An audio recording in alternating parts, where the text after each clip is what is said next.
Duncan Murray swoops around the outside. Joshua Germany putting up an almighty defence. Garrett Kaler taking his second win. Stephen King for Pulsar eSports makes it 3 for 3 at Oran Park. Andy Fox wins! Henry Morse makes it the double and takes another win here at Watkins Glen. Blake comes around the final corner and across the line. Jameson Huffman has done it. Championship rival Morgan Burkhardt wins again. And there we have it, two-time Jetta Cup champion, Jake Cranston.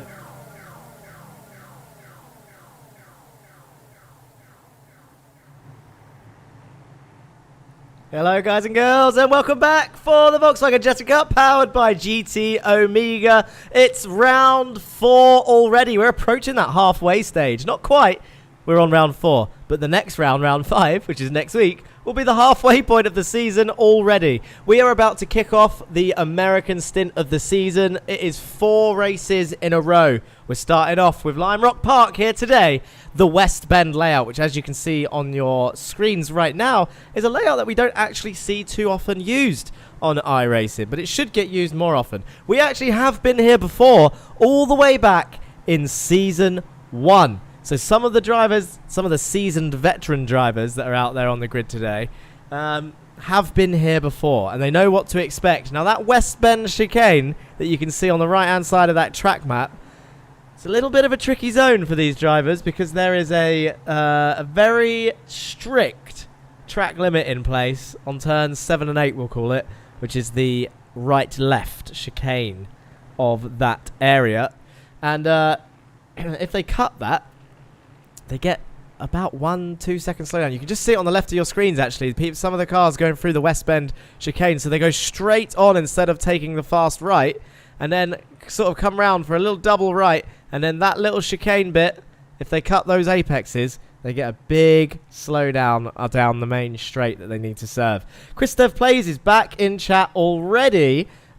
He's been waiting. I can see he's been waiting. Hello, Mr. Johns. Good luck to you and all the drivers. Can't wait for the races to begin. Thank you. I am your commentator for today, Jack Johns. We are being broadcast here on the Racing Line YouTube and Twitch, and over with our partners on VCO eSports and Twitch, of course. So welcome to anyone who's watching with those guys. They've been doing a lot of events recently on VCO with all the oh, this is going to be embarrassing because I don't know all of the events they've been doing, but I don't. ERL is definitely one of the 3-letter things that they do. I haven't seen Iku in chat, actually. It would be good to see him pop up. This is Kakula. I haven't seen him in 2 weeks. That's a long time for our resident photographer. But Lime Rock Park is here for... Oh, there he is. He's saying hello in Twitch chat. There he is. Hi.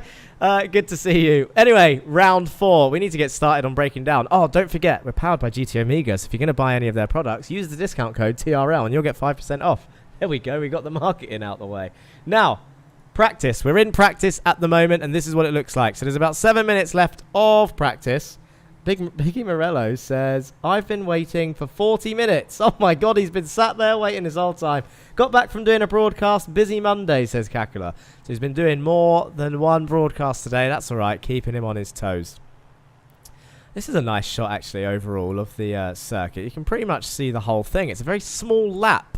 1 minute 2.4 is currently the fastest time out in practice, held by none other than the number 1 car of Jake Cranston, 2-time champion, who actually gave us news this week that he might have to miss a round or 2 later in the season, which is going to be big because it means that we may see, because of that, a new champion this season.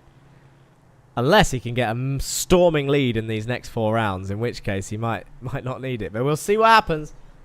Oh, excuse me. I mean, it's been fairly close, to be fair. Like, it was looking like that we were going to get a new champion anyway.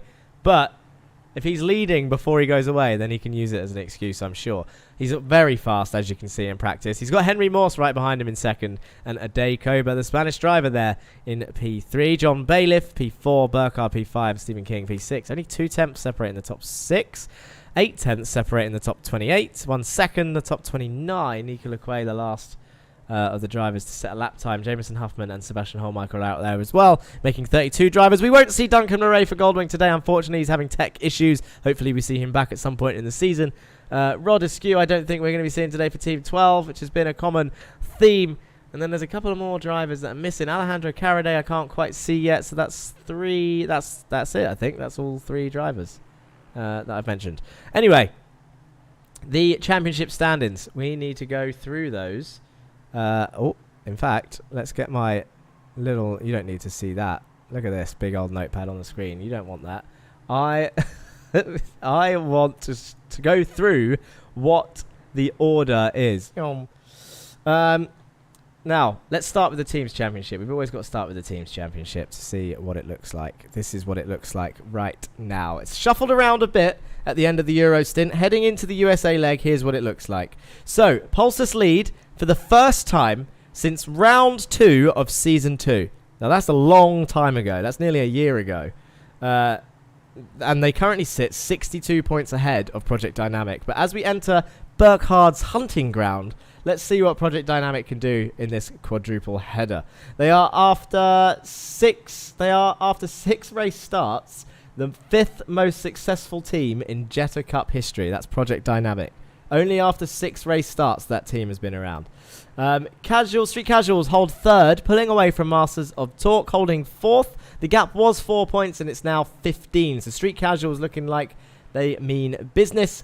Win it or bin it, stay in 5th, even with the absent Fox, he returns today. Goldwing are close. They closed the gap from 58 points to 25 points last time out. The only team never to score a podium, but all 3 drivers are capable. So let's see if that stat sticks. Goldwing, the only team in Jetta Cup existence, no podium. Amazing stat. Can that change today?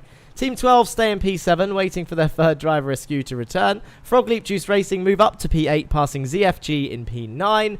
ORD also move up to P10, joint on points with ZFG with 303 points each after Dupart's top 5 finish. Lurchers drop to 11th after Ika's unfortunate incident in the feature race dropped him from 16th to 28th. And Meatball remain in 12th, just 40 points behind. Yo, the Giga Chad team of Street Casuals is 3rd at 543 points. Let's go, says Christoph Plays. They've done well, because after the first round, it wasn't looking like they were going to be up there, but they have been coming in strong. Let's have a look at those drivers' standings. We've got 3 minutes, so I might have to go through this extra quickly so that it doesn't tick over and we don't get stuck on that screen again. We'll go from last to first. So, Rod Askew drops to 36th after missing his second race of 3. Whole Michael drops from 33rd to 35th after missing it 2. Corpus jumps to 34th, but his bad luck continued in Zandvoort. Weisswanger's up to 33rd, just 2 points ahead. 2 points behind, Hughes in 32nd after missing round 3. Hughes returns today. Ray Oliver sits in 31st, 2 points behind Yeezus in 30th, who's 2 points behind Thornton in 29th, who's 3 points behind Caraday in 28th. A little jump up to Andy Fox in 27th with 82. Ika Lequay sits in 26th after an unlucky round 3. Ridley and Morea are even with 92 points. Murray sits ahead due to his P5 in race 1. Otley in 23rd, 5 points behind Burns in 22nd. Blake continues his run of bad luck in Zandvoort in 21st. Agard in P20, joint with Patrick Dupart, who jumps from 31st to 19th after his P5 in Zandvoort. What a jump. Teammate Mayerek 4 points ahead in P18. Let's scroll that up so that you can see the rest. Henriksen 17th for Knowles, silently in 16th. Haven't really seen him, but there he is in the top half. Wallace in 15th, Morse in 14th. Thurtle sits in 13th after more issues plague his debut season after the high of his first win. Van der Velde 2 points ahead in P12. P11, Eric 2 points ahead. Then a small jump to P10. Timu Toika enters the top 10 after a strong round 3. Downing in P9, joint with double podium sitter Huffman. Farr sits in P7, joint on points with 13th, new race winner in the Jetta Cup history, Joshua Germany, new race winner last time out. Top 5 are King, who drops 2 places. Koba moves up to 4th after a solid P2 in Zandvoort. Bailiff drops to P3 from the lead, but joint on points with Burkhard in P2. And would you believe it, P1 in the standings right now is none other than Jake Cranston with no wins. I'm going to say that again. P1 in the championship right now is Jake Cranston with no wins this season. And he's leading. So he's doing it again somehow. Somehow, somewhere. There he is. There's that Team 12 livery again. Ade Koba currently in P3. The times don't look to have changed much as we are about to tick over into qualifying. Could just show this for the last 10 seconds. There it shows. Burkhardt and Bailiff, Thurtle and Bailiff, Burkhardt and Germany. So 2 wins apiece for Burkhardt and Bailiff, and yet Cranston not on there. Leading the standings. Impressive stuff. So there we go. The timer's about to tick over. And 8 minutes qualifying, frantic qualifying around this small circuit is about to begin. It is an open qualifying, remember. So they're all going to be out on track at once. Here we go. Session ticks over, and I imagine we're going to see them all come flying out as soon as they can. Ooh, we've got some people waiting. This is unusual. We have not seen this before.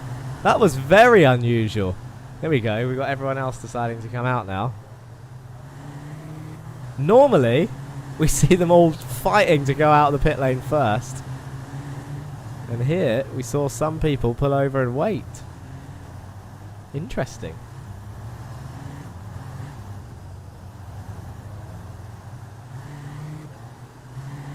Well, let's change that camera now. So, we've got a few cruisers by the looks of it. It doesn't look like people are flying right now on this outlap. I'm guessing people are trying to find space this early in the session. The problem is, look at the track map in the top right. Look how much of the circuit is not being used right now. So you got Dan Thornton and Sebastian Holmichael, I think, there, who are probably in the best place. But look, they've caught up to the train already because the train is going so slowly. They're all trying to sort themselves out in terms of track space. And look, Sebastian Holmichael's just trying to go, but nowhere to go in the meatball cart. I can't actually see who's first in the train. Ikalakwe is moving out the way. I think Timu Toika is up there, but I can't see that dot that's behind. Oh, there it is. It's a Day Koba by the looks of it. So we're on top of Timu Toika's car. He's got a Day Koba in front of him. So they're going to go fast flying through this fast right-hander. Just a downshift to 5th for Timu Toika there.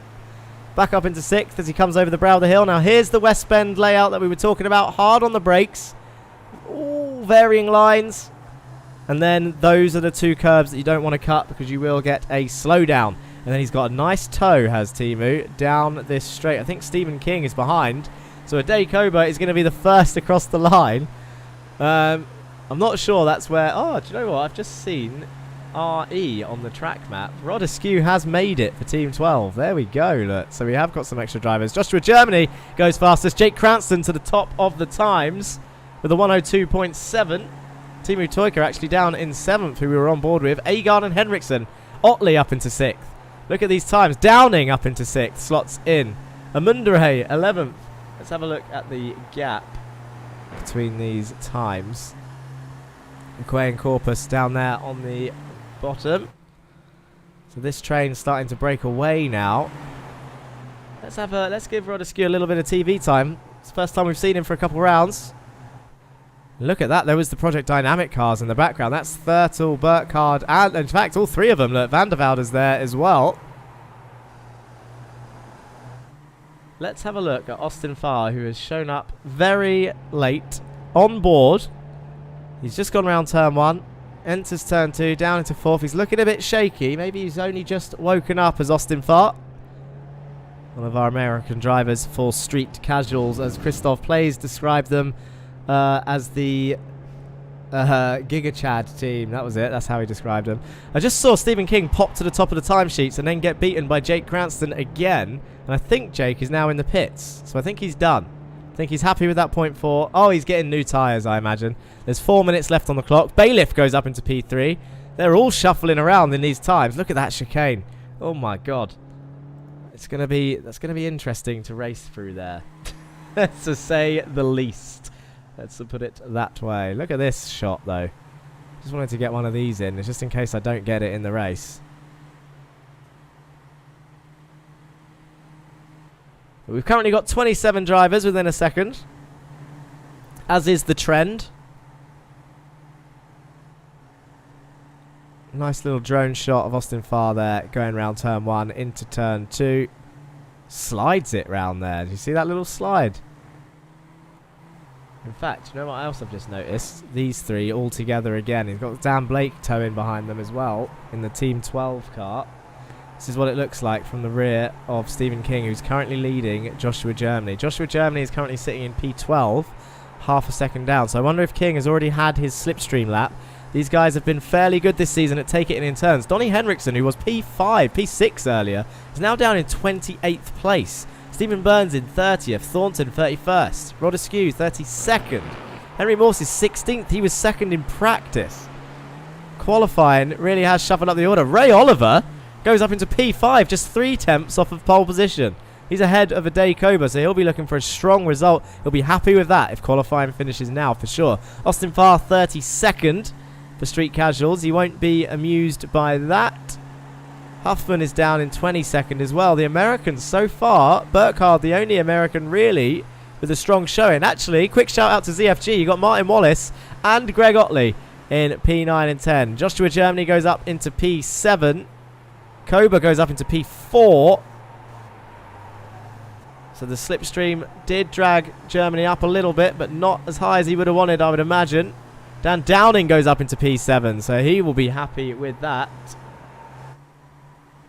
There are people just absolutely jumping. Jake Cranston's about to cross the line. Has he improved? He's by himself at the moment on track, so I'd be surprised if he did. Your current pole sitter is there, the number 1 car, currently sitting in P1. Majorek goes up into P8. Stephen Burns is way off the circuit. There's the Project Dynamic cars in the background. Sebastian Holmichael was up in 21st place. Should be happy with that. Alexander van der Velde is only a little bit ahead of him. Henry Morse 19th, Team Rutoika 18th. The grids this season, the field is so strong that the grid is so mixed up. I genuinely don't know where people should be on pace. Biggie Morello says King is his bet for pole. I don't know if King's going to get another toe lap. Oh, he is. It looks like he's behind Joshua Germany now. So this is Biggie Morello's bet for a pole position. It's going to be interesting to see. I don't know if this is going to be quick enough, to be honest. I've been setting my calendar so I don't miss the stream ever again. Hope Cranston has the same luck in the race as he has in practice. No crashes for anyone, hopefully. Avavoom says ZFG, let's go. Yeah, Cranston might get... Well, he might be on for his first win this season. He looked strong at Brands. And I think it was Thurtle who took his debut win. Patrick Dupart just goes up into P6. Well done for him in ORD. I'm not sure this lap is looking strong enough, Biggie, for a pole position. There's 30 seconds left, so it will be his last attempt. Little bit squirrely on the brakes into the West Bend. And now, here's the moment of truth. Here it is. Down the hill. Up into 5th. Flat out through this final corner. He's going to get a toe. It's not really close enough to get a double toe. What's this time going to be? Does he improve? 2:26 was the gap, and I think it's going to stay at 2:26. So Stephen King doesn't do it. That means Jake Cranston takes it. Less than 1 second between the top 30, says Chavez TV. Crazy stuff, right? Well, it's race time. We don't want pit stops showing because there's no pit stops in the sprint race. But we do want to see the grid. Excuse me. And here it is. Jake Cranston takes your pole position here for the new American leg. Then Stephen King in second place. John Bailiff and Ade Koba are your second row. Morgan Burkhardt, Patrick Dupart, row 3. Ray Oliver, Dan Downing, Andre Majorek, Josh Germany, Eric Malenfeld and Martin Wallace, your top 12. Next up is Greg Otley, Arthur Thurtle, Jameson Huffman, Carl Ridley, Alexander van der Velde, Dan Blake, David Corpus, Andy Fox, Team Rutoika down in 21st, Henry Mawson 22nd. He was second in practice, 22nd in qualifying. Holmichael in 23rd, Ika Lequay in 24th. Sam Van Olst, Agard, Weiswanger, Farr, Burns, Hughes, Amundre, Henriksen, Thornton and Rod Askew, your 34 drivers rounding off the field. The only drivers missing I can see, I believe, are Alejandro Caraday and Duncan Murray, who we knew about. Not sure where Caraday is. Rod Askew has made it. Two street casuals cars outside the top 20.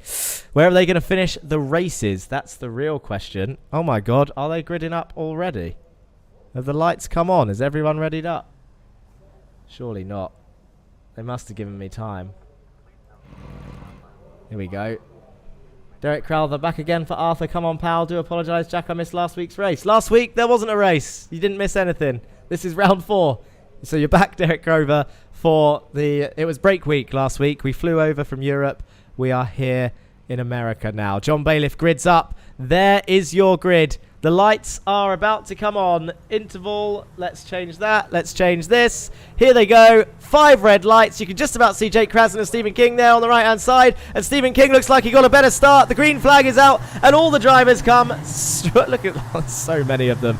It looks like there's fairly even starts from everyone at the back. But Jake Krasden is going to lead into turn 1. Stephen King in second. John Bailiff and Koba slot in nicely behind. And look at everyone coming through turn 1, which goes straight into turn 2, and then straight into turn 3. Oh, little bits of rubbing, and I think that's a juiced car that's off. It's Ray Oliver. Ray Oliver, who gets his best qualifying of the season, I believe, is way off the circuit. There's more contact there, and Ray Oliver now, I can't see where he's ended up, but he's down in 34th place. He's just rejoined at the back, so let's see.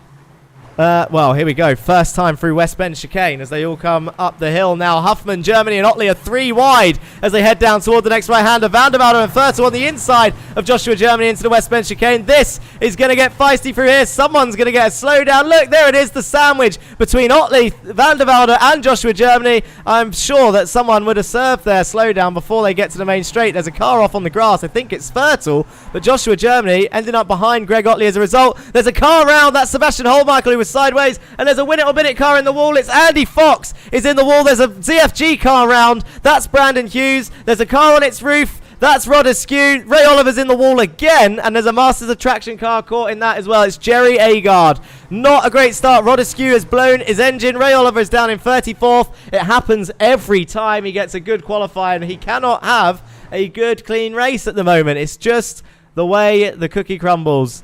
Let's see if we can find out what actually happened. It said Ray Oliver entered the pit lane. I don't think that was the case.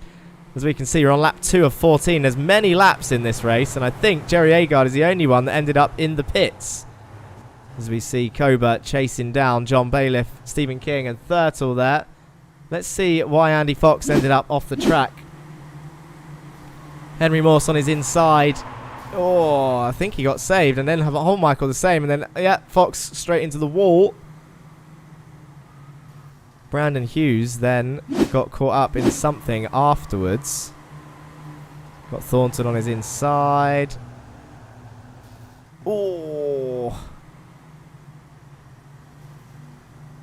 May have just been a chain reaction to the crash, to be honest. Let's go back live.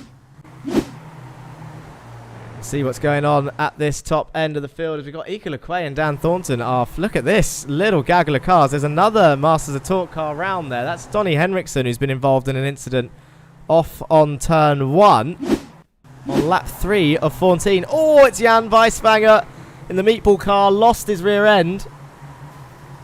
Yeah, so that was Donnie getting caught in a little passenger moment. I said hopefully no crashes. There's always going to be crashes in the Volkswagen Jetta Cup, especially with these drivers being so close on lap times. Lap 3, we're about to go to lap 4. And I'll tell you what, Ray Oliver and Rod Askew need to be careful as they are now dangerously close to being lapped. As Morgan Burkhardt is looking to the inside, has to back out of that. Patrick Dupart, Andre Majorek has just set the fastest lap of this race, sat here in P7. ORD are about to get many points as Cobra and Burkhardt side by side there. Otley and Ridley are side by side as well into turn 1. Who's going to come out on top of this? Frog Leap Juice Racing or ZFG? Wallace and Otley are together. Ridley up the inside of turn 3. And I think Ridley's got that move done as they now go into the right kink of turn 4. Dan Blake is looking to take advantage as well. Stephen King, though, sitting pretty in P2 with John Bailiff right behind. He's got Jake Cranston in front. This is what it looks like from in front of John Bailiff. We're on top of John Bailiff's car. You can see King. You can see Cranston into the right-hander, into the left. No slowdown needed. And I think Dan Blake has been caught in an incident once again. What happened here? It's Greg Otley into the kink, into the right kink. It's Tard. Oh, do you know what? Oh, he just lost the rear end slightly. And then there was a touch. It's such a high-speed corner to react to someone. We'll have to watch that back later. This is on top of a Day Cobra's car. Dan Blake did get back out in the race, so it's not over for him. He's got about a 5-second gap to Arthur Thurtle. I don't think he would have got a lot of damage from that. You can just see him on the track map on the main straight now. But this is your top 4. Cranston leads King. Bailiff, Koba. Burkhardt is right behind, I believe. Yeah, that's how close Project Dynamic Morgan Burkhardt is. The number 2 car and last year's championship contender. Up the hill they're going to go now. And it's looking like Koba is fairly safe as they go into the West Bend, and the 2 ORD cars on the back of this train. So a nice little shot as they head down the hill into the final corner. Looks like there's a decent gap between the top 2 and Bailiff and Koba there as they now go down the main straight. Ray Oliver and Askew, I think, have just swapped places.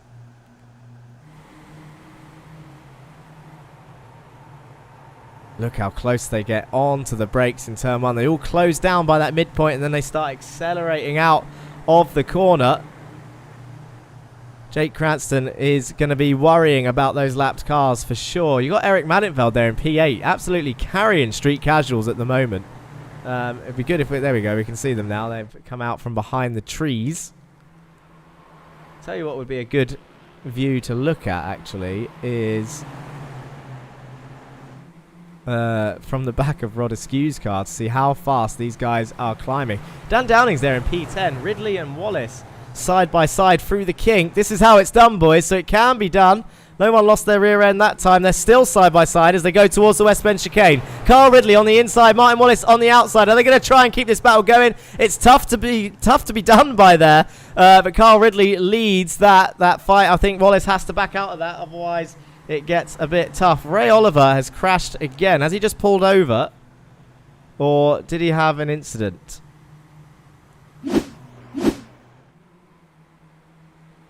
Into the West Bend chicane. Oh, I think he's pulled over. Yeah, so he didn't have an incident. He just let the field through. Well, that's one way. Rod Askew will be next up, I imagine. Oh, I think he's actually already done it. So he's done that nice and safely. Everyone has got through. So there we go. Everyone playing nicely in terms of lapped cars. But you fight at the front. Looking very much the same train. Burkhardt's still struggling to get past Ade Koba. He's well in the slipstream. So let's see how this plays out down this main straight. You can see Burkhardt's got the straight line speed. He's having a look to the inside. Koba's not going to defend. Oh, look at this. This is the move. So he's later on the brakes. He's got his nose in, but now he needs to get the traction out of the corner. So we've seen this battle already once. They're side by side on the exit. Burkhardt's trying to squeeze, but now he's going to have to hang it around the outside. And this is where the battle gets lost. And Ade Koba goes back up into P4. So Morgan Burkhardt trying everything he can. And now he's got a better run out of turn 4. And they head down towards turn 5, which is pretty much flat out. A downshift and flat out. He can't get his nose in there. And Mundere and Van Alstaff fighting back there in P19 and 20th. And now into the West Bend chicane. It's going to have to be Ascend if he's going to do it here. And I think he's going to have a look. Oh, he didn't because Koba broke as late as he dares. And now look, this is where it's going to be. He's set up the exit. And oh, it's just not quick enough. He got blocked a little bit by Koba. So it's just all about car placement through there. Burkhardt had the perfect run then, except just where that car, well, you can't drive through the car in front of you. So that is literally, well, that's all that happened. I think Stephen King might be looking at Jake Cranston there. He was looking really close. Weisfanger is also tumbling down the order. It looks like he has had an issue. Let's have a look at what happened to Weisfanger. He's got Dan Thornton on his inside, Arthur Thurtle behind. Dan Thornton looking to the inside of West Bend chicane. Oh, I would say from... Oh, that's a clumsy car park afterwards. Oh, and then Arthur Thurtle with the bad rejoin. Gets another car. I hope it wasn't Dan Blake because that is just his luck. That's not what you want to see, was it? 2 meatball cars facing the wrong way on the same point of the circuit. What happened to Dan Blake?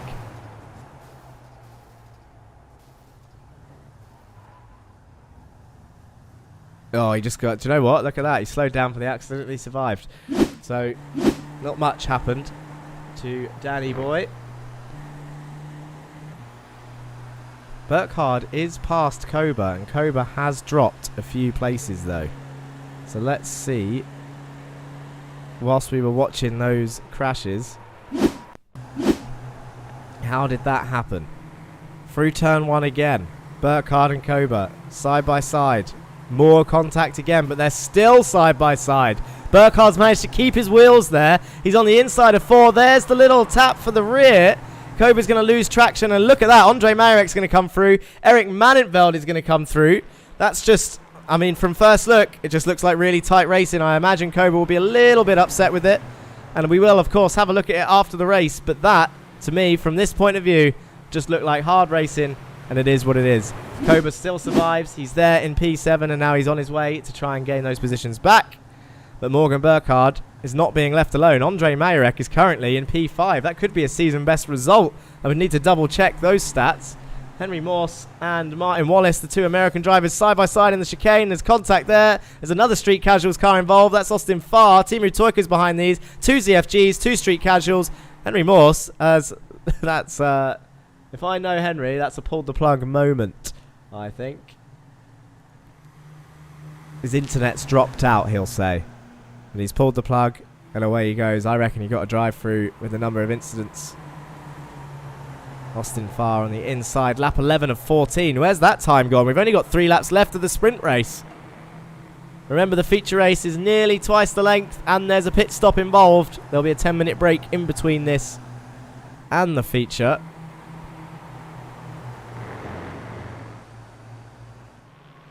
CFG in the wars today, says Abavoom. Yeah, they are. But they're holding strong in P14 and 15 with Wallace and Otley. Brandon Hughes, unfortunately, caught up in the incident at the start, which I feel hindered his race, but he's still there in 29th at the moment. Timu Toika, though, is going to be struggling to get past these two. And Austin Farr, look at the brakes that he had to put on. That's a slowdown. Doesn't look like he's hindered anyone, but he hasn't served it in the right place, so that'll be discussed after the race, I'm sure, whether he gains an advantage that way. Timu Toika passing Greg Otley, though, to the inside of turn 1, so he is making a move on the ZFG guys. Up into 15th. Oh, a bit of a contact on the exit there from Greg Otley. Dan Blake is making moves as well. He's on the outside of Arthur Thurtle. I think he's broken too late into turn 1. He's going to go on the grass. Dan Thornton's going to make the most of that and go through and gain a position up into 25th. So Dan Blake just going too hard into turn 1. No changes at the top end of the grid. From what I can see at the moment, it's Cranston, King, Bailiff and Burkhardt, your top 4 in the championship, up there, top 4 in this race. But the driver, in my opinion, of this race so far has got to be Andre Mayerek, who's somehow found himself in P5, so he's kept himself clean. He's having a good race. He's got 2 laps to go. Can he pass Morgan Burkhardt and make it a P4? Is it worth it? That's what you got to ask yourself when you're in these positions, especially if it's like, I mean, it's not new. He's been up there before, especially in the RLTC. But you just got to ask yourself, is it worth the risk? I think the points gap between these two positions is 2 points. Let's have another look at the, this shot. Koba. Oh, felt like someone hit the wall there. I don't know if that was Koba or the car behind him. And look at Mannenveld on the brakes into the West Bend chicane. Morgan Burkhardt under all the pressure here as we approach the final lap.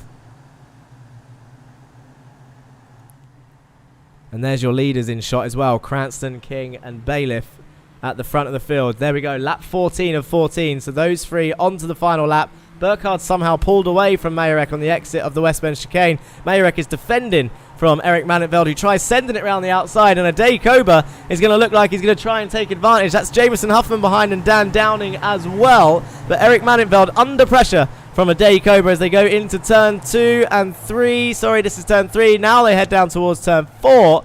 And it looks like Ade Koba had to back out. So no positions gained there. But look, he might have the run here on Eric. I think as they come, they're going to appear from behind this hill. Andre Mayerek, look at this. Nose to tail as they go up the hill. Burkhardt's got the... Oh, Mannenveld's lost his rear end. Koba's nearly in the wall. He spun. Malenveld's nearly saved it. And Jameson Huffman's going to make a move here, try and take advantage. But Koba is... Oh, is he going to get that back on? It's the last lap of the race. That is Joshua Germany and Carl Ridley. Joshua Germany's going to try and take advantage round the outside through the chicane. Carl Ridley's going to try and gain a position as well. They lean on each other as they go down the hill. And Ade Koba is going to... Oh, he's going to come home in 13th place. He needed that one position to try and get reverse pole position. And we've missed. Jake Cranston crossed the line, who's taking your sprint race win. Your championship leader takes the first win of the American leg. He's got Stephen King there in P2. He's extended the lead from Stephen by 5. John Bailiff by 10. And Morgan Burkhardt is there in P4. Andre Mayerek and Eric Malenveld 5th and 6th. But Ade Koba, late drama in the sprint, who just misses out on a reverse grid pole position. The top 12 get reversed. Joshua Germany going to be starting this feature race in pole position. Well, what an ending. What an ending. Martin Wallace and Greg Otley come home in 16th and 17th in formation for ZFG there. That'll be a decent amount of points. Austin Farr in 15th. And Henry Morse out of this race with Askew and Oliver.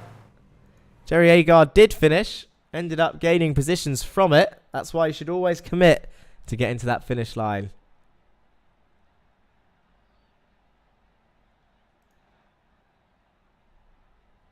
Let's have a look at that result. Do you know what? This is dangerous. I'm going to do this. I'm going to put the music on. And I will not forget this time. I will not forget to turn it off for race 2. Will not. Right. So, what have we got in chat? We've got Chavez TV on Twitch. Jetta Cup never disappoints. Christoph plays. F in chat for Ade Koba. That was unfortunate. And unfortunately, when it ticks over, it doesn't let me watch the replay. And Kakula did give me a resolution for this, and I couldn't figure out how to work it. So I still can't look at the replay.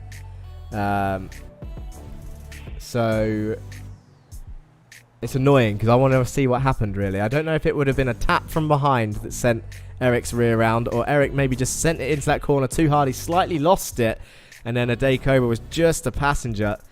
Ended up dropping down out of that reverse grid. ORD going to get a decent amount of points for that race. Jake Cranston then takes your win. 2 temps from Stephen King, who sat there behind him in P2 safely. John Bailiff in P3. Morgan Burkhardt P4. Andre Mayerek, the top 5. Eric Malenveld does come home in P6 after that late problem. Dan Downing P7. He'll be happy with that for Goldwing. Jameson Huffman P8, who said he had no practice before this for Frog Leap Juiced Racing. Jameson Huffman's a little dark horse, actually, because he's I think he's got 2 podiums this season for Frog Leap Juiced Racing, so he's looking strong. Alexander van der Velde for Project Dynamic in P9. That was an underrated performance. Didn't really see him that much in the race. Patrick Dupart we saw. He's down in P10. Carl Ridley and Joshua Germany raced to the end in 11th and 12th. They'll be starting on your front row. Ade Koba we saw there at the end, who just had an issue. Couldn't quite keep the positions from these two. It's so unfortunate. Only 2 temps behind Ridley and Germany. And if he had just kept one of those positions, he would have been started at the front of the feature, which would have been quite nice. Timu Tsoika in 14th, Austin Farr 15th, Wallace, Otley and Corpus, your top 18. I'm just thinking it's going to be a tough race now, actually, for Koba, because he's going to be starting next to Cranston, King and Bailiff and Burkhardt behind them. The 4 of them. So pit stop strategies are going to be very important as usual. So the bottom half of the grid then. Sam Van Olst in P19, Ike LeQuay 20th, Burns and Fox 21st and 22nd, Thurtle, Thornton in 24th, Blake 25th, Weisfanger, Henriksen, Hughes, Amundere, Holmichael your top 30, Agard, Morse, Askew and Oliver 9 laps down for those 2 drivers. And that is your results there. Got a few guys out on track, getting some track time in. No luck again for Arthur. Yeah, he got stuck, didn't he, at some point, Mr. Thurtle? I think he got involved in some earlier incidents. It's a tough track. It's not a tough track. I'm not going to say it's a tough track, because there's not many braking zones. In the field, it's a tough field. They're all so close on pace. They're all very feisty in their own ways. They've all got different ideas. They've all got different tactics. And as much as they try to keep it clean, sometimes accidents just happen. Some of them are stupid. Some of them aren't. That's just the way racing goes. And then I got to deal with it in the steward's room afterwards. And then some of them hate me. Some of them don't. Some of them accept it. Some of them don't. It's as simple as that. It's the way it goes in all leagues. And it's the way it goes in all racing. But yeah, it is a tough track with that many cars on. Especially when they all slow down and filter into that chicane. Excuse me while I have a drink.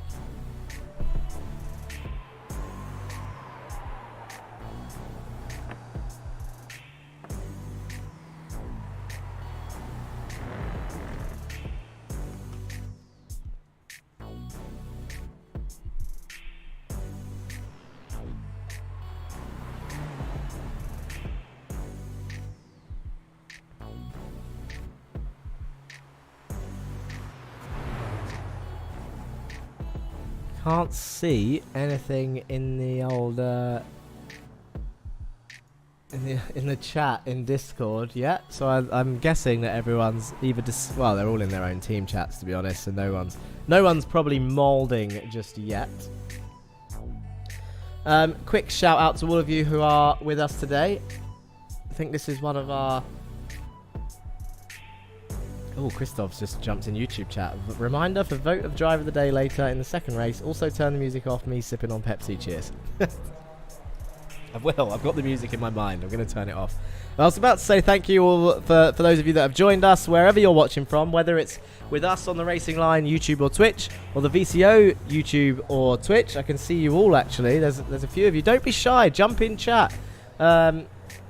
I think this has been one of our most consistent viewing figures, actually, which is a good sign. We're going to ramp up again now. Now we're in our quadruple header. So get used to this every Monday night. Different track. Next week, just so that you can see the old schedule, this is what it looks like. So today it's the 17th of October. We are here at Lime Rock Park. Next week we head to Summit Point. Then we go to Laguna Seca before we head to Long Beach, somewhere that we haven't raced before in the Jetta Cup. That's an interesting one. Some people really looking forward to it. Some people not. Not sure what to think. We've raced at Summit Point before. Martin Wallace taking his one and only pole position there last time we visited, I believe. Laguna Seca, we have raced at before, I want to say twice. We've definitely used it as a driver selection race, as it can be quite a technical circuit, and you can judge how people drive in the corkscrew braking zone. Kitty Cat 2016 says Kyle's mum says hi. Peace. That's it's gonna be a running joke for now and forever. Kyle's mum. God forbid if we find out her name, because everyone in chat, everyone in interviews will be saying, I would like to thank. Let's call her Debbie for now. That's probably pretty close as well. Anyway, do you know what I just realised I didn't show? I'm going to show this now so that it's not a complete waste of time. In fact, and because there's only 2 minutes left, I'm going to turn the music off now so that that's not a complete waste of time. Winfield Dobrook Jr. says, a running joke like my racing career. Oh dear. Oh dear. This is what I didn't show, everyone. I didn't do this. We flew from Zandvoort. We didn't do our little animation. We got our little American Airlines flight from the Netherlands. This is why we took a week break. Transporting all those Jettas in a plane to... Oh my god, I've forgotten what state. What state is Lime Rock Park in? I want to say Connecticut. I could be wrong. Quickly, before I find out. City, Lakeville, country, USA. Oh, it doesn't even say. It doesn't even say on here. Why would it not say? It is Connecticut. Whey! Thank you. Thank you. Nick Danger 61 and Winfield Dobrook Jr. and Biggie Morello. I can't believe it doesn't say on the track map. It just says Lakeville, USA. But we'll tell you what, we'll play that game again next week when we get to Summit Point. because there's no doubt about it that I will forget. Right, 30 seconds left. I'm going to have to get ready to grid, to read the grid out as quick as I can. We've got fuel to deal with in this race, strategies, pit stops. You can't pit before lap 5 unless for some reason you've ended up in a pile-up, which we don't want to see. Music is off. Time is about to tick over. Here we go. 9 minutes is up. Show me that grid. This is what the grid looks like for our feature race. Always delays the time ticking over for some reason. Here we go. There's the grid. So Joshua Germany and Carl Ridley on the front row. Depart and Alexander Van der Velde the second. Huffman, Downing, Manintveld, Meyerek, Burkhardt and Bailiff your top 10. King and Cranston rounding off your top 12. You then got Koba, Toyka, Farr, Wallace, Otley, Corpus, Van Alsten, Equalique, your top 20. Stephen Burns, Andy Fox, Arthur Thurtle, Dan Thornton, your top 24. Dan Blake, Jan Weiswanger, Henriksen, Hughes, Amundere, Hull, Michael Agard, Morse, Askew, and Oliver round off the grid. That's your top 34 drivers. All 34 drivers out there on track. And now people are going to be readying up and not letting me get to position. There we go. We have position. Let's get rid of the timer. I've also fixed pit stops, guys, so when it gets to the point where we need to see the pit stops, we can now see how many stops people have made. And now it's the time. You can see Germany and Ridley side by side on the grid. You've got Dupart and Van der Velde. Dupart often gets nervous this high on the grid. 5 lights are on, and away they go. It's fairly even for the top 4, top 5, and look at this. Oh, I love the little puffs of smoke, the little wheel spin that people get. It's looking fairly safe. Thurtle and Fox looking like they're going to get some positions gained. It looks like they were fighting down towards turn 1. Look at them all come through there. That's, oh, that is not the corner we want. Where is everybody? We've lost the whole grid. There is Dan Thornton off the circuit, and Dan Downing is going down the order. He's, for some reason, cut the whole field. That is going to be a weird place to rejoin. I think he's going to do it safely. I am not sure how Dan Downing ended off out there, but there we go. He's rejoined, and he's done it safely. He's side by side with Users Amundere, and up the hill they go. I'm sorry, but I need to see it straight away. I want to see how he ended up out there. No, that's him already out there. And as I say this, as we're watching whatever happens to Dan Downing, who is out there, I think he's just decided to go out there by himself. Patrick Dupart has indeed taken... He's had an issue. Patrick Dupart is down the order. And Alexander Van der Velde has also had an issue. As they all... It's lap 2 of 24. We can't be having these issues already. You've got a pit stop to get out in this race. Toyka and Meyerek are fighting side by... Well, everyone's fighting side by side. Dupart's down in 30th place. Rodescu has come up as crashed. Farr and Meyerek now side by side there as they go towards the kink. Kakula says Dan Downing just drove on the grass. And look, they all go single file, so they are now playing it a little bit smarter. What happened to Patrick Dupart? Was it the same sort of issue? Has he just made a silly mistake on the grass? No, that looks like he's in the wall for a West Bend chicane issue.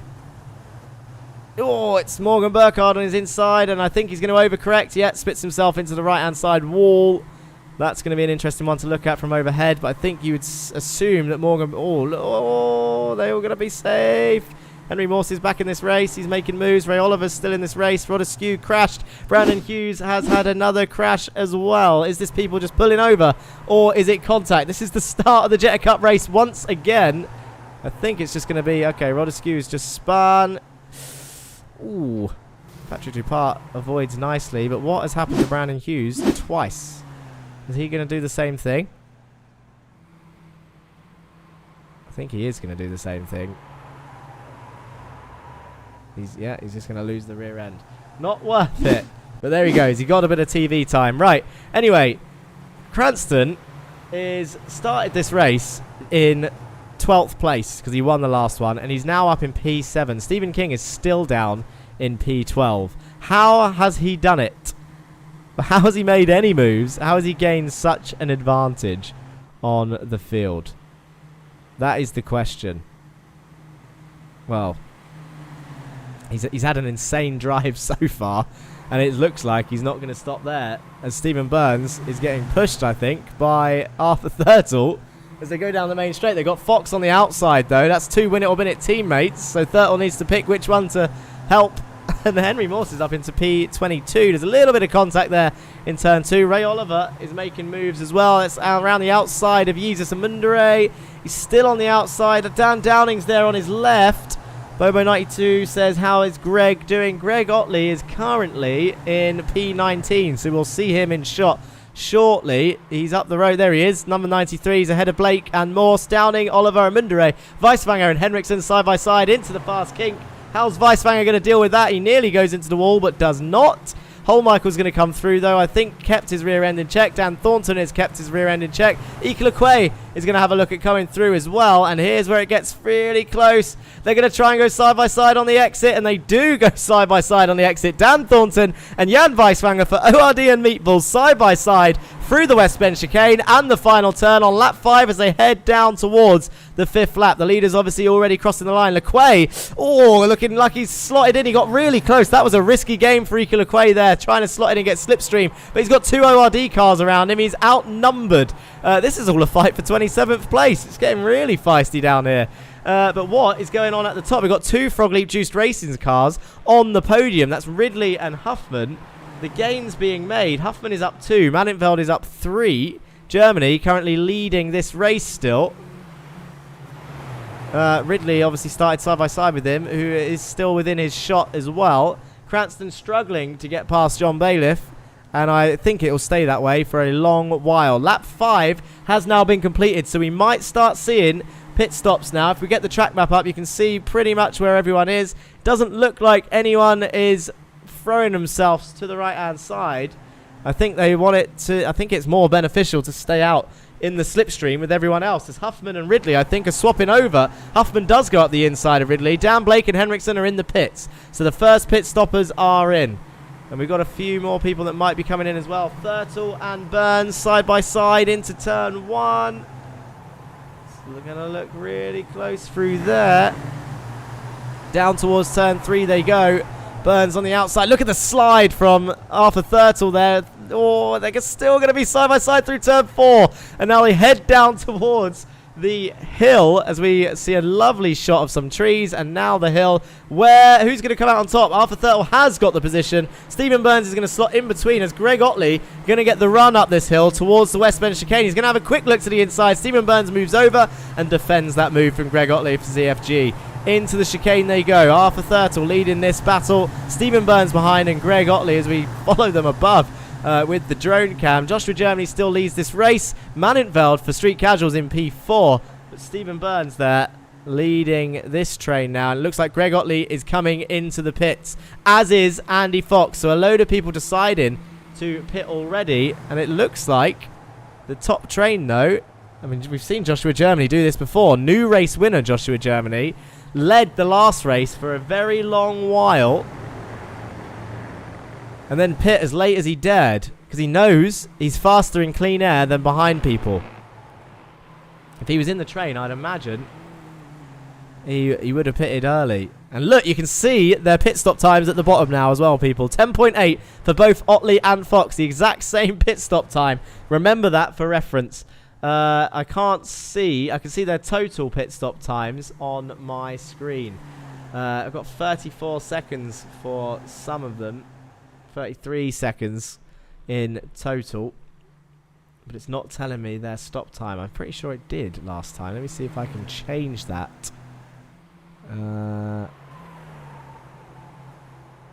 Last pit stop time. Let's whack that on show. Yes, I can. I can see that now. Patrick Duparc comes in the pits. More people are coming into the pits. So, lap 8 of 24. These are early pit stops, I think. There was 14 laps in the sprint. So, you would assume that they can get to at least lap 14 on their fuel. 9.9 for Martin Wallace. 9.3 for Arthur Thurtle. But he knows he's been tricked with underfueling before. So I wonder if Arthur Thurtle has underfueled. John Bailiff looked really close to Morgan Burkhardt there. 9.1 for Patrick Dupart. So 9 seconds looking like the strong pit stop time. Koba is up into P8 at the moment. So he's gained 5 positions, as has Cranston. Bailiff 4. Timu Toika's gained 5. Austin Farr has gained 5. This is your top 10 currently. Stephen King is lost 1 position. He's still sat there in P12. But at the moment, Joshua Germany carrying the team. Timu Toika in P9. Henry Morse and Daniel Downing come into the pits. Let's have a look at how this plays out for Daniel Downing. Is he going to come to a stop in the right place? I always like watching the pit stops because you sometimes get to see them reverse if they've gone too far. But this was not the case for Daniel Downing, who Henry Morse gets a 9-second stop. Downing 9.8. Holmichael 11.8. And away he goes. But your lead train still looking close. Kyle Ridley and Huffman. Maninveld, I'm going to guess the Juiced boys are not going to be fighting. They could get a double podium for the team, and that will jump them up in the team's order, I imagine. Thank you, Tinder Hot XYZ, for the usual spam.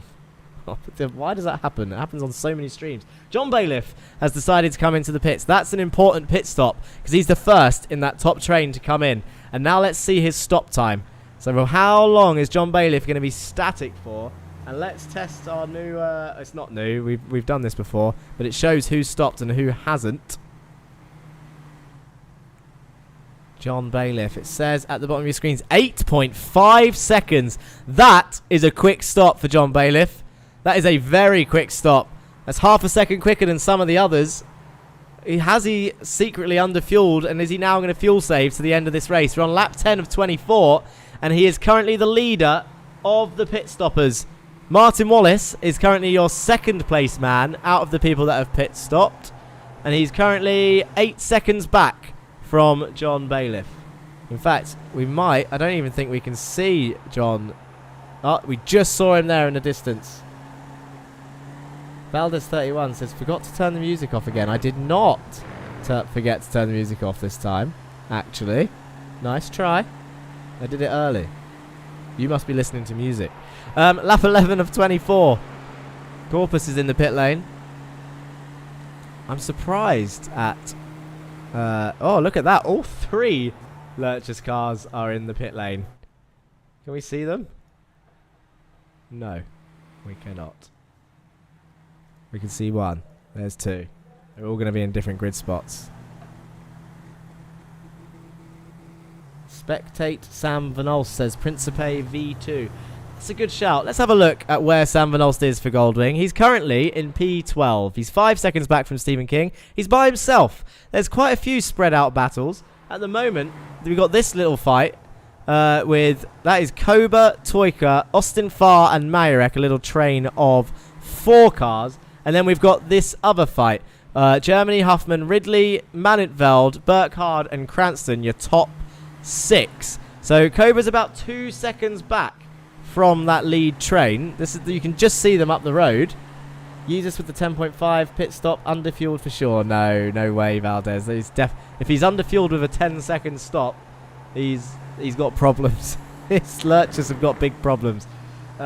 John Bailiff is the one to watch with those pit stops. 8.5 seconds. We got Stephen King has just stopped. Alexander Van der Velde, 22 seconds. 8.7 for Stephen King. So maybe John Bailiff hasn't underfueled. But this is where Stephen King is going to come out. I don't think he's going to come under pressure from Martin Wallace. But John Bailiff is 6 seconds up the road. So John Bailiff still leading this race in the pit stop phase. And it's getting really close in this train above. Jan Weiswanger, 11.7 second stop. Andy Fox is having a fight. Oh, I think he's going down the order. What has happened? He's parked. What happened to Andy Fox? He's actually already stopped as well. It looked like he had a fight with Henry Morse, I think. Andy Fox went off track, but why?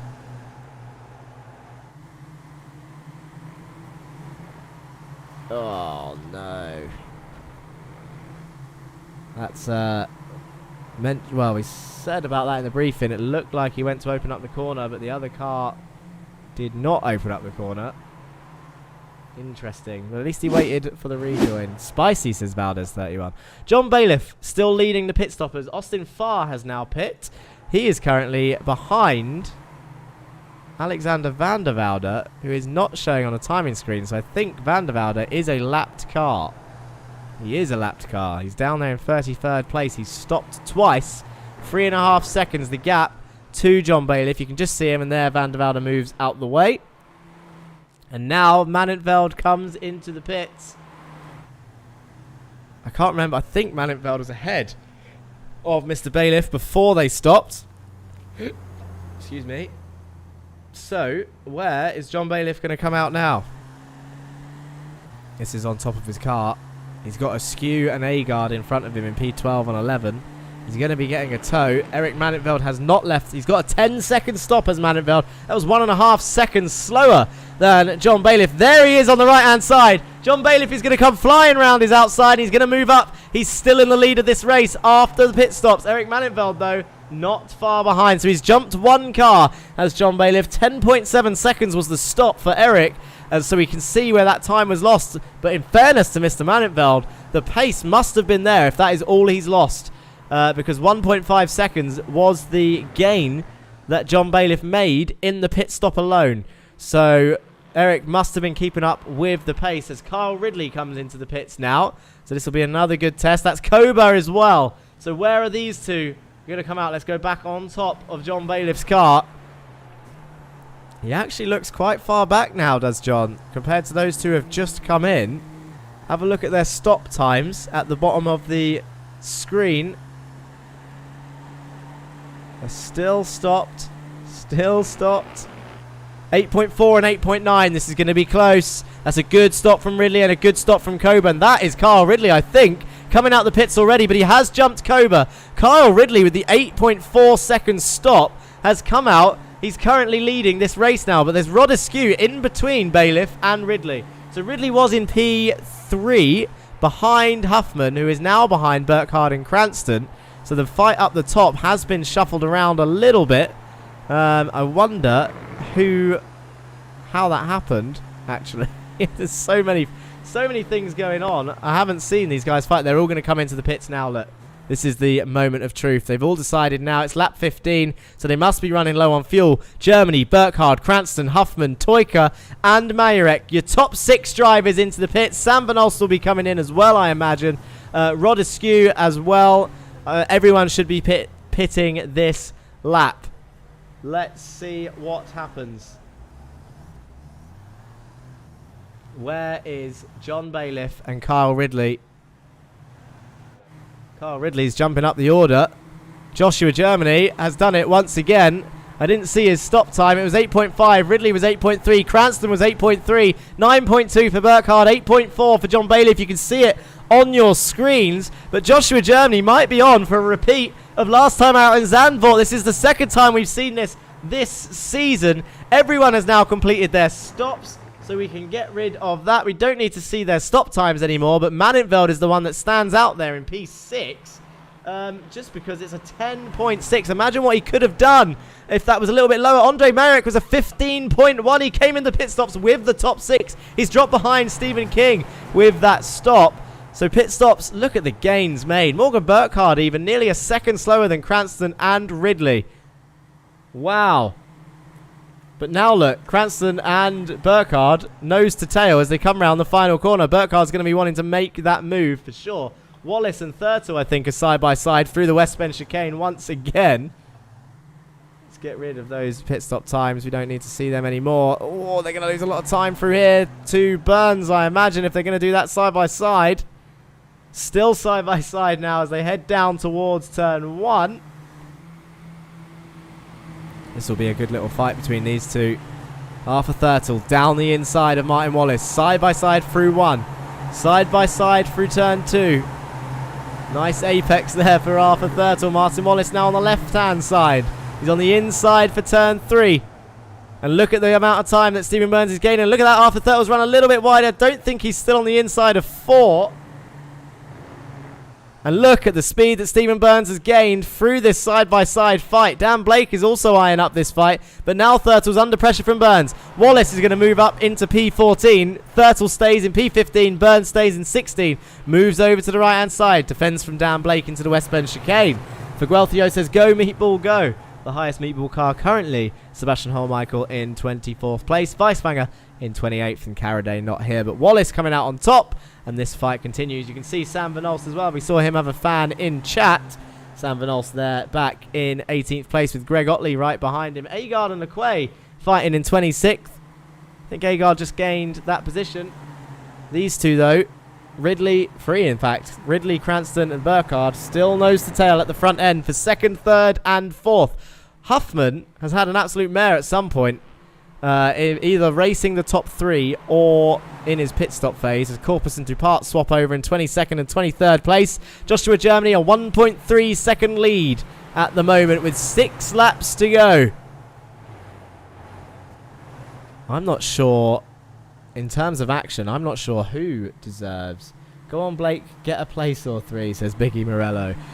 He's doing well. I really, do you know what? I've got my fingers crossed for him. I really do. He's had such bad luck in terms of incidents this season so far in 3 rounds.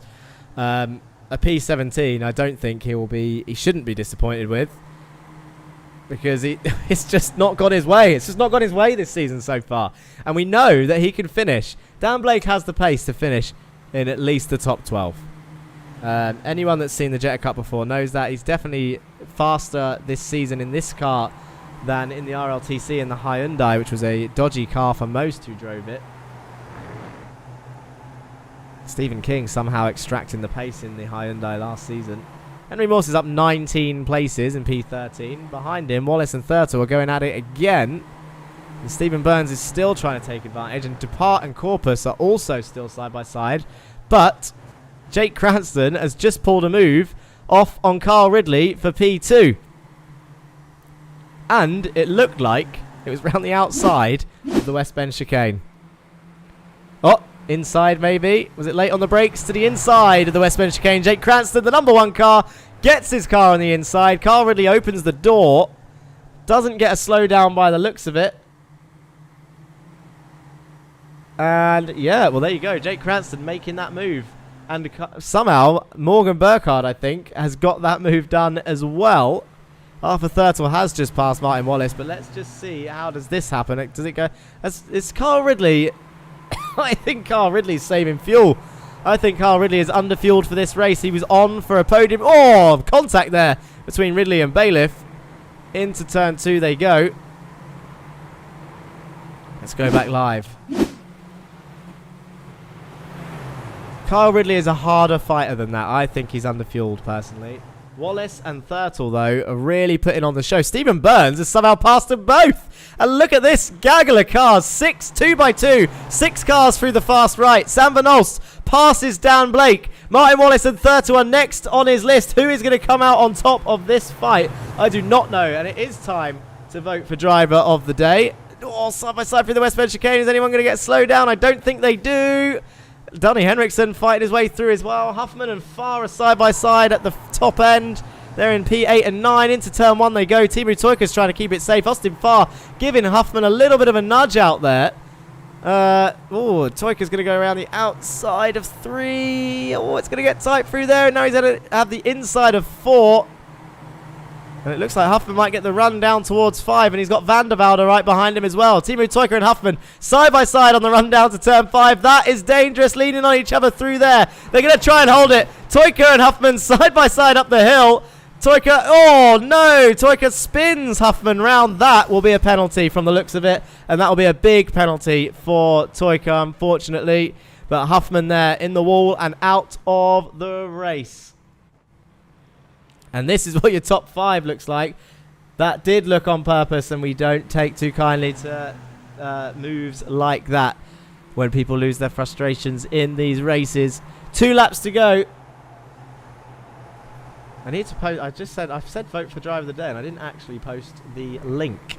So let's do that before I do any more, because there's only 2 laps left.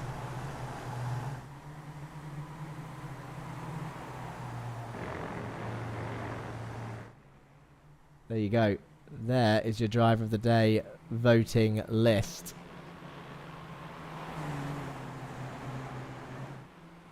No, you can't vote for Toika for that. Not for a move like that.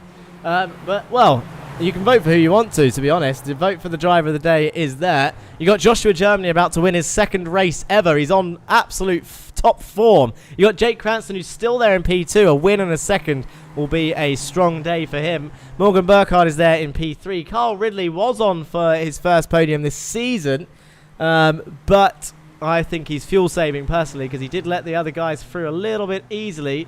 Eric Mannenveld has had a strong day actually, as Eric and Street Casuals Giga Chad team, as they were called by Christev earlier. John Bailiff is there in P5. Ade Cobra has climbed his way up to P7. Austin Farr P8. Timu Toika currently in P9 with Stephen King in P10. Andre Mayarek up there in P11. Henry Morse is up 20 places there in P12. Stephen Burns is up 8. He was the lead of this train. It's lap 23 of 24. There's nearly 1 lap to go.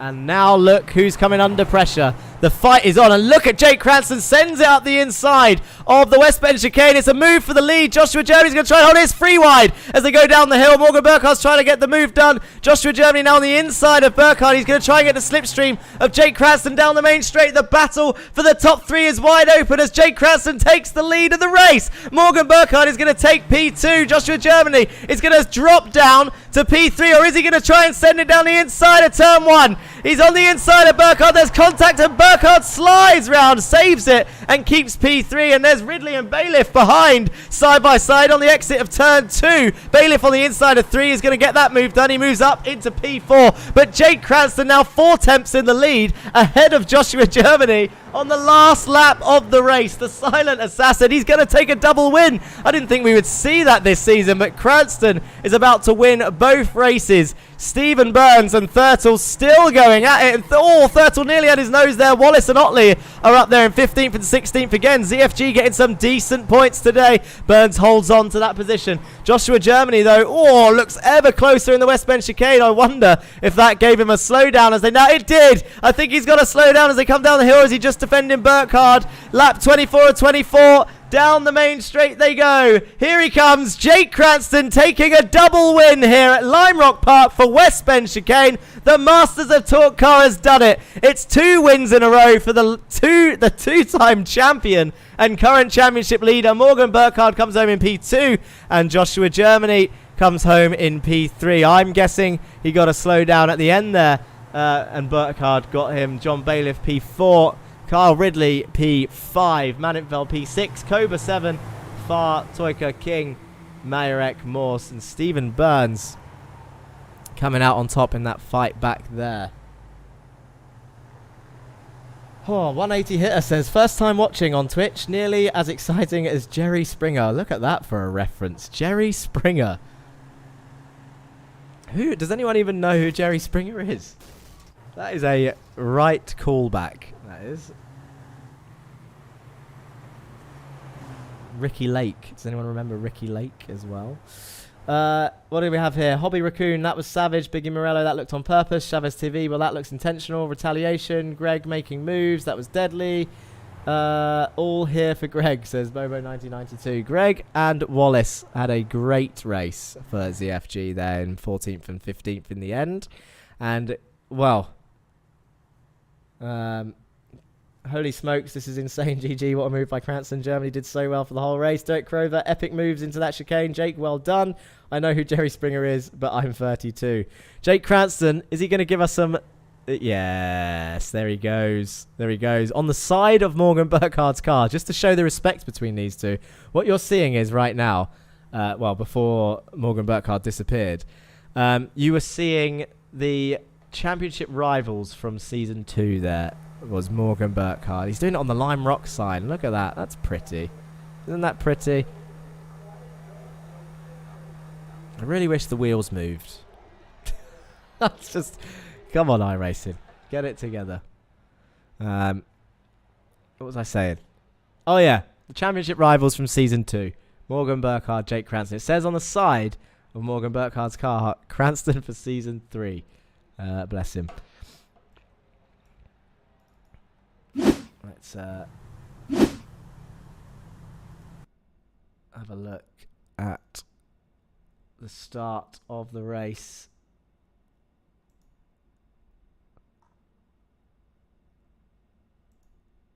Wow. Or we can have a look at the sky. We need to have a look at the results. Sorry, I'm so lost because so much has just happened. I'm just trying to contemplate and digest in my head what we've just seen. I know who I've read that one. Jerry Springer, American talk show host, specialised in contentious guest pairings, usually salacious. Did you look that up, Nick Danger 61? The wheel moves too fast, it is an illusion. I wish I could believe that. I know what you mean. I know what you're talking about. You're talking about like helicopter blades when they look like they're not moving at that certain angle because they're going so fast. But realistically, the wheels just aren't moving. That's just the way the cookie crumbles at the moment. I would love for them to update this car.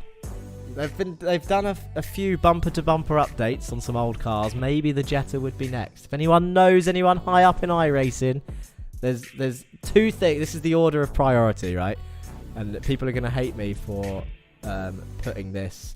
I think it says, do you know what? I haven't changed it, Biggie Morello. It will say Lopez. Ade Lopez. It should be on there. I'll have a look.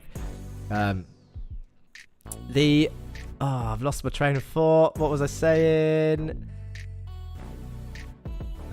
Oh, in order, this is what iRacing need to fix, and people are going to hate me for putting it this way round.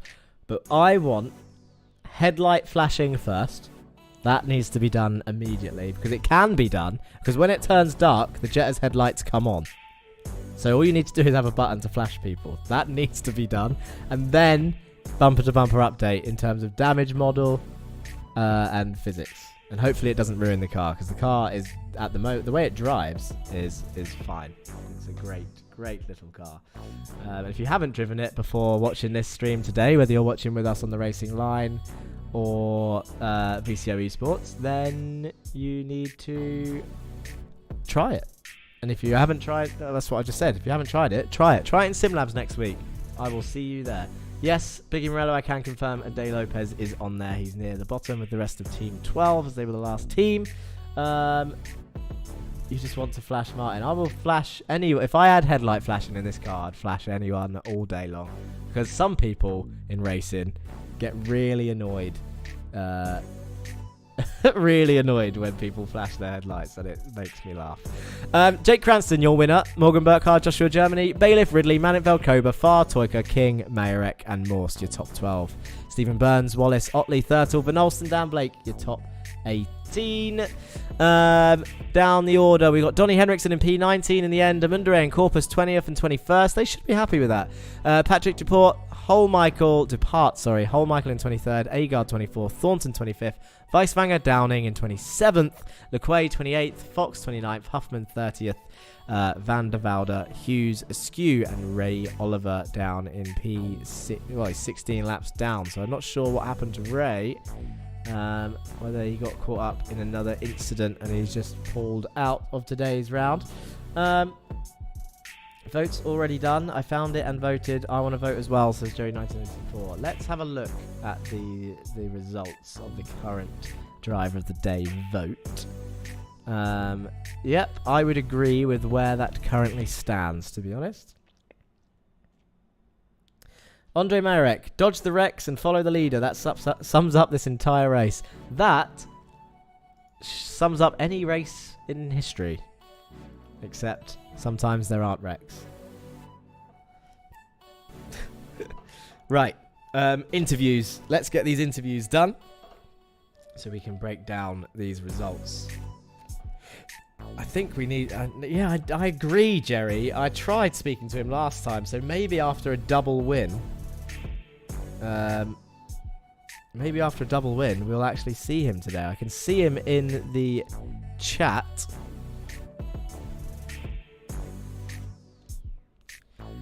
But I don't want to speak to him just yet. I want to speak to him last. So, we have... Let's have a look at our podium sitters. We've got Jake, Morgan, and Josh. And in the sprint, Jake, Stephen, and John. Jake, Morgan, and Josh. Jake, Stephen, and John.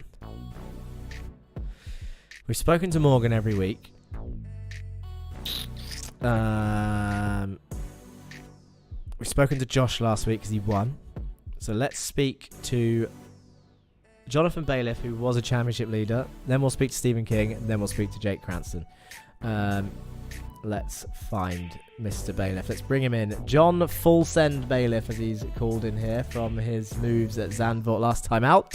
A P3 in race 1, Jonathan. And in race 2, you got P4. So, not the worst day, but was it where you wanted to be? To be honest, I think that's better than I was hoping for. To get consistency, and it's good points. So a podium and a fourth is, particularly starting the second race 10th. I think that was more than I was expecting from that race. Particularly as I think I went into the pits far too quickly, and had to slow down quite a lot afterwards to avoid a penalty. So it was a bit of a stressful race. So you got a... so you went into the pits nearly too fast, but you got away with it. I think I was like 20 k's over the speed limit. Oh, Jesus Christ. I had to slow down to like 30 just to even it out. Oh, well, I mean, it's luck of the draw, isn't it? Sometimes you get those penalties, sometimes you don't. But what happened? So, like you said, you started 10th. There's so much going on in all of these races. Do you know what? I don't feel like I've seen many battles today on stream, which is annoying because I know there's been battles all over the place. For example, Jake made his way through the field somehow. You've made your way through the field. And I haven't really seen how it happened. Was you making moves, or was it pit stop phase? I mean, we did see you in the pit stop phase. You pit pretty early, and then you kept coming out sort of ahead of everyone, apart from, in the end, the top 3.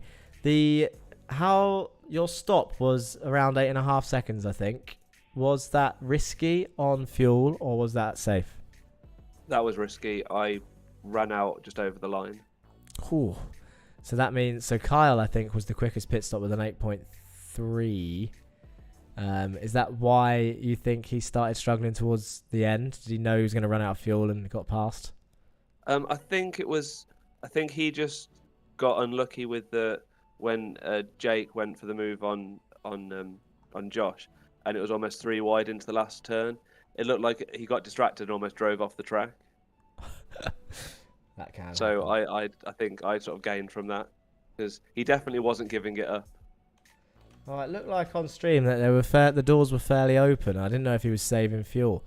No, I certainly think that move he had a weird line. I think he had to brake on the exit of the last corner, because I think literally he was about to understeer off. I mean, I could be wrong, but that's what it looked like.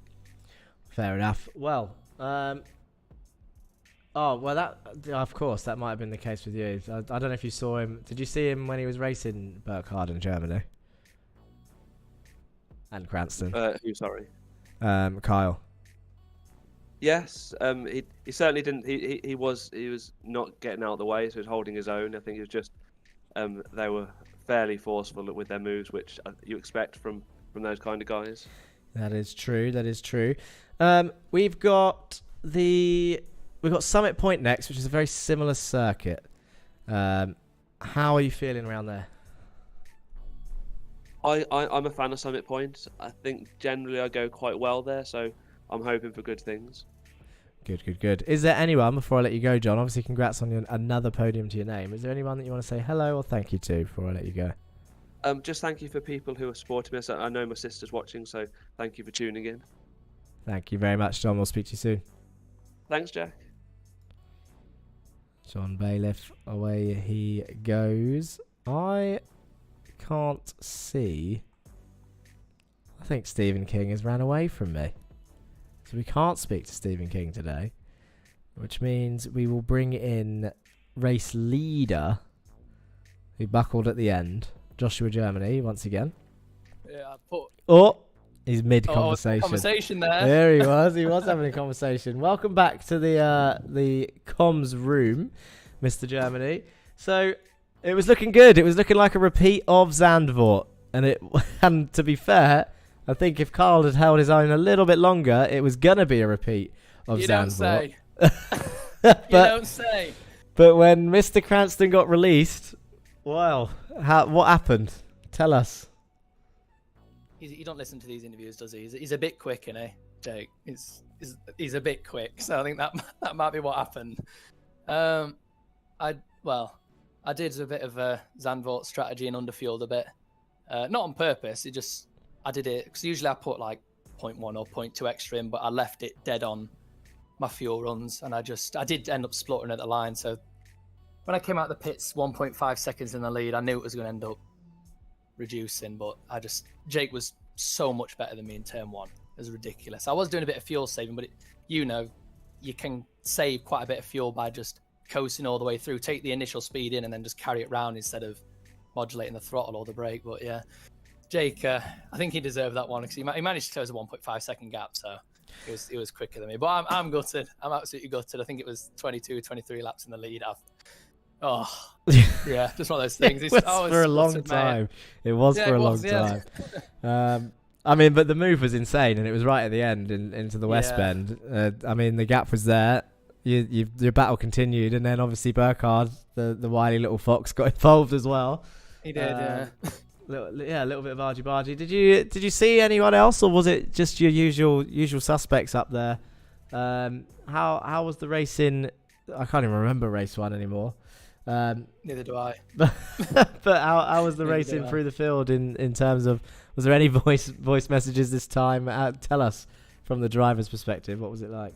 Well, for me, the race one was, I only just clinched onto P12 because I did, in all fairness, I turned in on Eric on the fast uphill right, and I had damage for the rest of the race, and they were 4 seconds up the road. I was in 12th, and then Kyle's behind me, reeling him a 10th, a 10th, a 10th.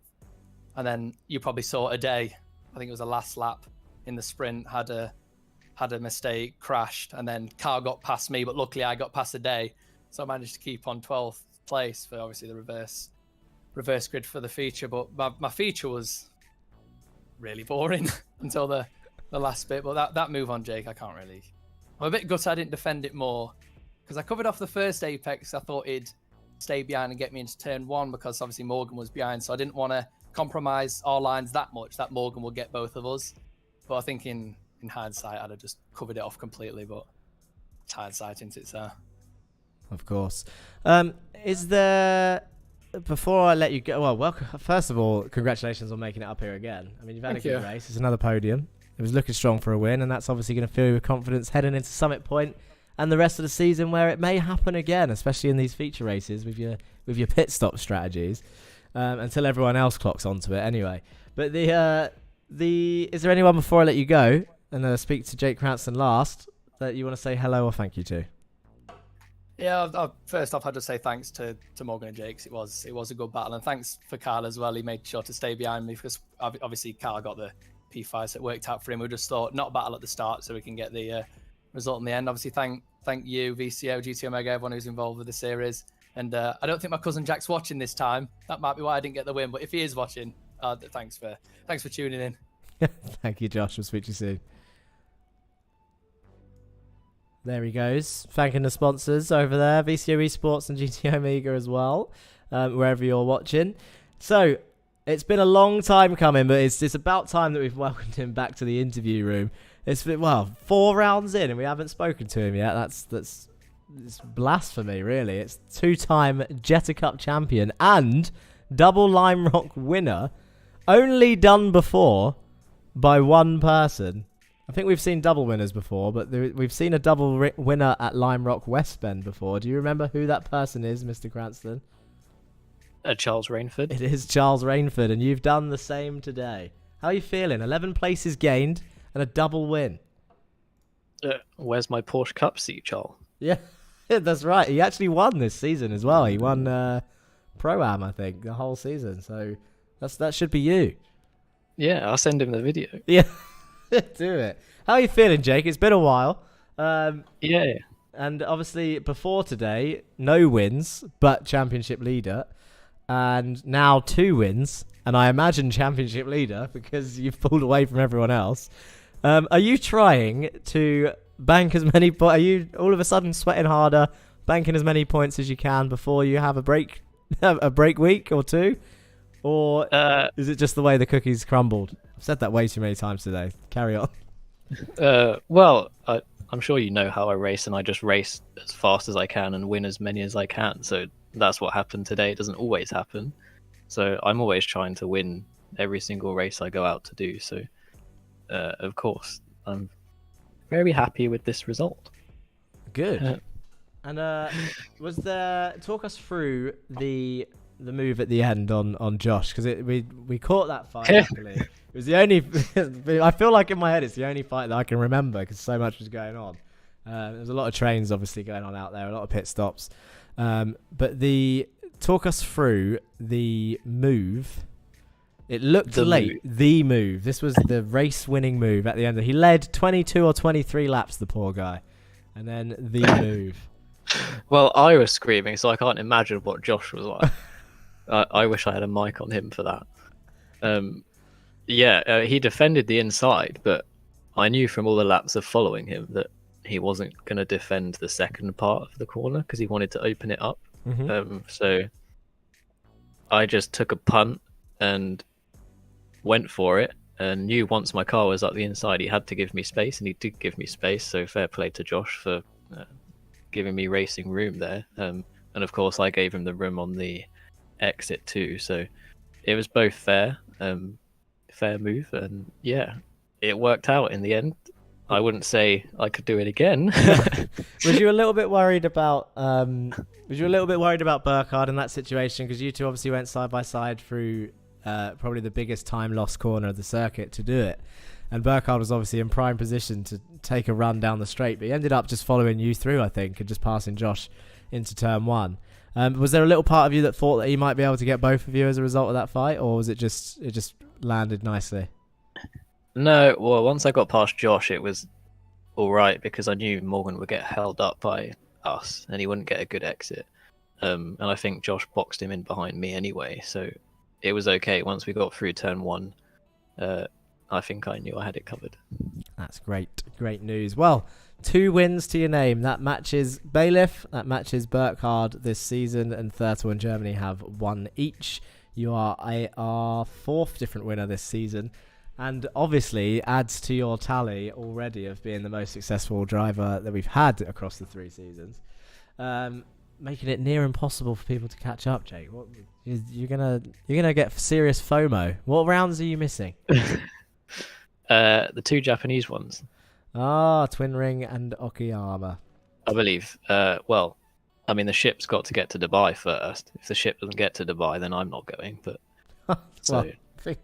But regardless of the Jetta Cup, I hope for your sake that it does get to Dubai in general. But obviously, great to speak to you again, and thank you for joining us. Is there anyone before I let you go, Jake, that you want to say hello or thank you to? So hello to Ellen, obviously. She's always supporting me doing this and enjoys watching along. Thank you to my parents, and I think Ali and Dave are also following along again, and my grandparents this season as well. So hello to everyone. Thank you for watching. I hope you enjoyed this one. Thank you very much, Jake. Congratulations on your 2 wins. We'll speak to you again soon. Thank you. There he goes. And that is it, folks, as they say. You can see on your screens all the winners we've had so far, all the rounds we've completed. We're on to round 5 next week at Summit Point. A similar circuit, similar amount of corners. Turn 1, very sendy zone, so we'll see how they get along with that. Yeah, thank you all for watching. I see you all in chat. We said, what have we got here in chat? What have I missed? Let's quickly read these before I go. A lot of people saying get Greg in. I'm sure we'll speak to Greg at some point in the season. Let's wait till he gets a surprise strong result. I forgot to say, actually, whilst Jake was in there, it was Jake Cranston that got driver of the day, people.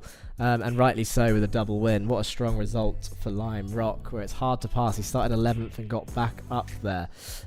We want Greg the GOAT. Greg, whoop whoop, get Greg on. We're on the track. Me and Jerry are getting involved. Me and Jerry and getting involved in random spins and wrecks. Name a more iconic trio, says Donnie Henriksen. Jake for Porsche Cup, says Dan Downing. We all know 15th is really the people's number 1. Greg says, appreciate the love, guys. Good. Greg's fans have come out in force today. We've seen the usual ZFG fans, the usual Lurchus fans. Who else did we see out there? We saw some Arthur Thurtle fans, and Jake Cranston got a lot of love today as well, and rightly so. As usual, guys, thank you for watching here on the Racing Line YouTube and Twitch, and VCO Esports YouTube and Twitch. Thank you to GT Omega, who powers the Volkswagen Jetta Cup. Thank you to the best adult dating site for the spam twice throughout the stream. Don't click on those links, guys. Come on, we're in 2022. No one's that stupid. Yeah, that's pretty much it from me. If I don't see you on track this week, then I'll see you next week for the next video here on the Racing Line. Peace.